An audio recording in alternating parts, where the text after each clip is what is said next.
আর এই যে আন্টি, সুস্থ তো হয়ে যাচ্ছ, সুস্থ হয়ে যাওয়ার পর নিশ্চয়ই পাহাড়ে যাওয়ার চেষ্টা করবে। আর পাহাড়ে যাওয়ার চেষ্টা করলেই কিন্তু এই যে রীতাবরী তোমার সাথে একদম কোমর বেঁধে ঝগড়া করবে। আর এখন তো পার্টনার আছেই। আর শুধু ঋতুরাজ রীতাবরী না, আমরাও রয়েছি, আমরাও কিন্তু ঝগড়া করব। ও আন্টি, কোথাও যেও না না প্লিজ, তোমাকে তো আমাদের সবার দরকার, থেকে যাও না।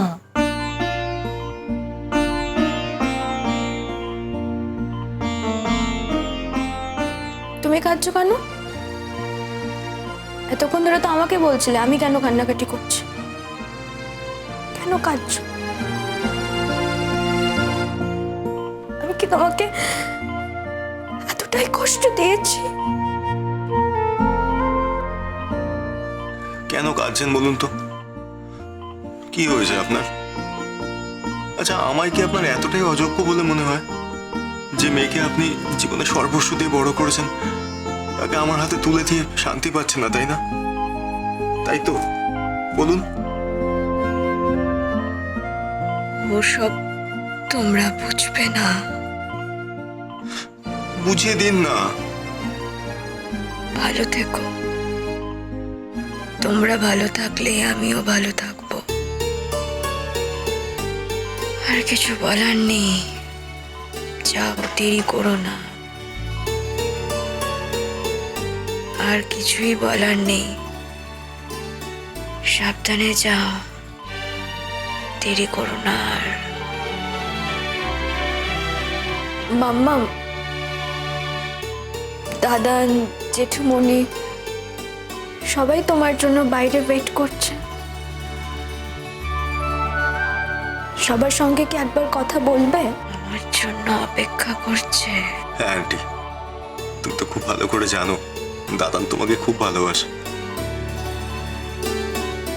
একবার একটু প্লিজ দাদানকে অ্যালাউ করবে?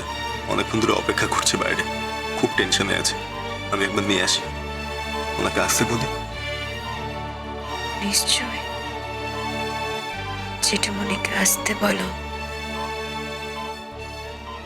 ঠিক আছে স্যার, আমরা আসছি। হ্যাঁ এসো। আসছি। আসছি স্যার। হ্যাঁ এসো এসো আন্টি, আসছি। আসছে মাম্মাম। সাবধানে যাস। সাবধানে থাকবে।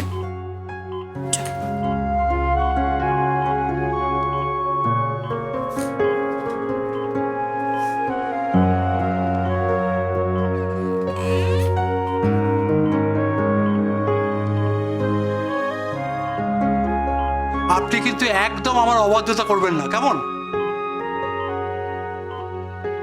ডাক্তারবাবু আসবো? হ্যাঁ আসুন আসুন। বলছি এখন কেমন আছে? ঠিকই তো আছে, তবে হঠাৎ করে কেন এরকম হলো সেটা জানার জন্য আমরা কিছু টেস্ট দিয়েছি। যতক্ষণ না কালকে ওই টেস্টের রিপোর্টগুলো আসবে ততক্ষণ কিছু বলা। দেখুন, মাথা ঘোরাটা তো হঠাৎ করে হয়নি, নিশ্চয়ই কোনো অসুখের মধ্যে থেকে হয়েছে। ডক্টর আমি হ্যাঁ যাও যাও যাও।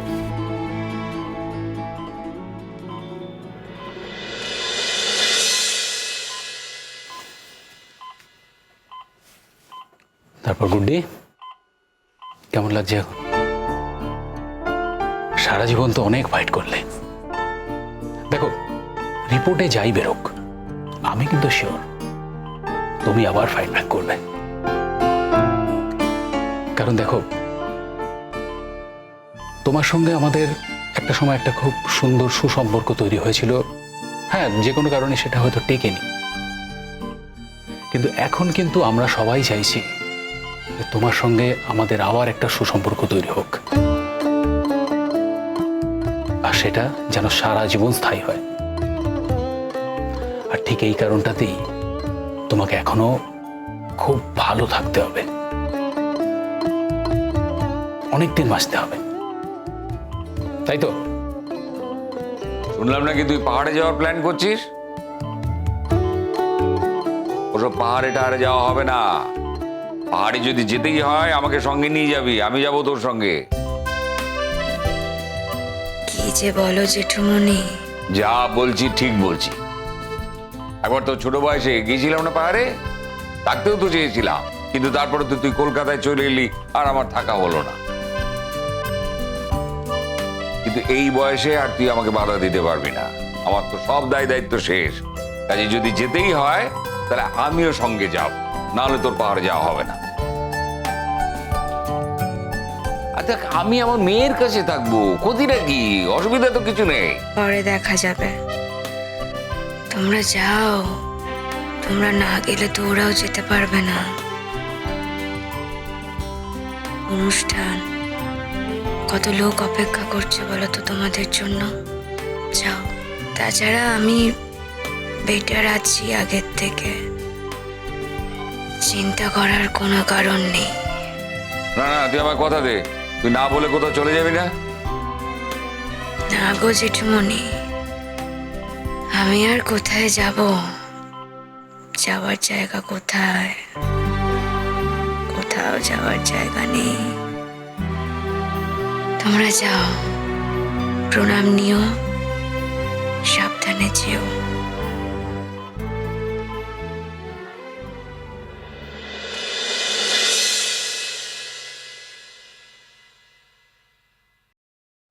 আচ্ছা, তোমাদের কি আক্কেল বলো তো? সকলে মিলে ওখানে পড়ে আছো, এদিকে লোক এসে গেছে, প্রশ্নের উত্তর দিতে দিতে তো আমরা জেরবার হয়ে যাচ্ছি। সকলকে আমন্ত্রণ করা হয়েছে, প্রশ্নের উত্তর দিতে দিতে জেরবার হবার তো কিছু নেই। আর এত প্রশ্নই বা কিসে? একটা দুর্ঘটনা ঘটে গেছে, আমরা সেখানে গিয়েছিলাম, ছিলাম না, এখন তো এসে গেছি বাড়িতে। কেমন আছে রেশমি তোমার মা? এখন সব টেস্টগুলো হবে আর কি। কালকে যতক্ষণ না রিপোর্ট পাচ্ছি ততক্ষণ এক্স্যাক্টলি বলতে পারবো না, তবে সেন্স ফিরে এসছে। মানে বললোটা কি, কিভাবে পড়ে গেল? কালকে সকালের আগে বলাটা মুশকিল। মাথা ঘোরার একটা যে ব্যাপার ছিল এটা আমি জানি, কারণ একদিন হয়েছিল আমার সামনেই মাথা ঘুরে গিয়েছিল। আমি যতদূর শুনলাম ওর বাড়ি থেকে যে উনি নাকি কথা বলছিলেন, কথা বলতে বলতেই মাথাটা ঘুরে যায়, তারপরেই পড়ে যান এবং সেখান থেকেই যা যা হওয়ার হয়েছে। আচ্ছা ঠিক আছে রীতাবরী, তুই আর কান্নাকাটি করিস না। বুঝতেই তো পারছিস কত লোকজন এসছে, বল কোনো রকমে তো একটু রেডি হতেই হবে, একটু তো সাজগোজ।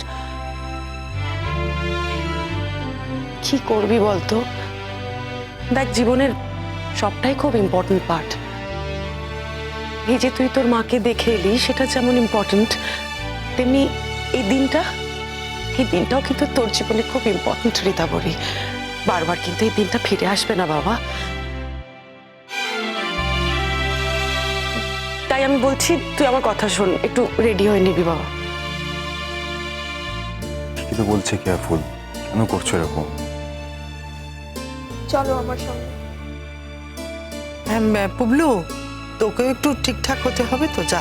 হ্যাঁ আমি যাচ্ছি, আমি করে নিচ্ছি, চিন্তা করো না। কি হলোটা কি? কান্নাকাটি কেন করছো?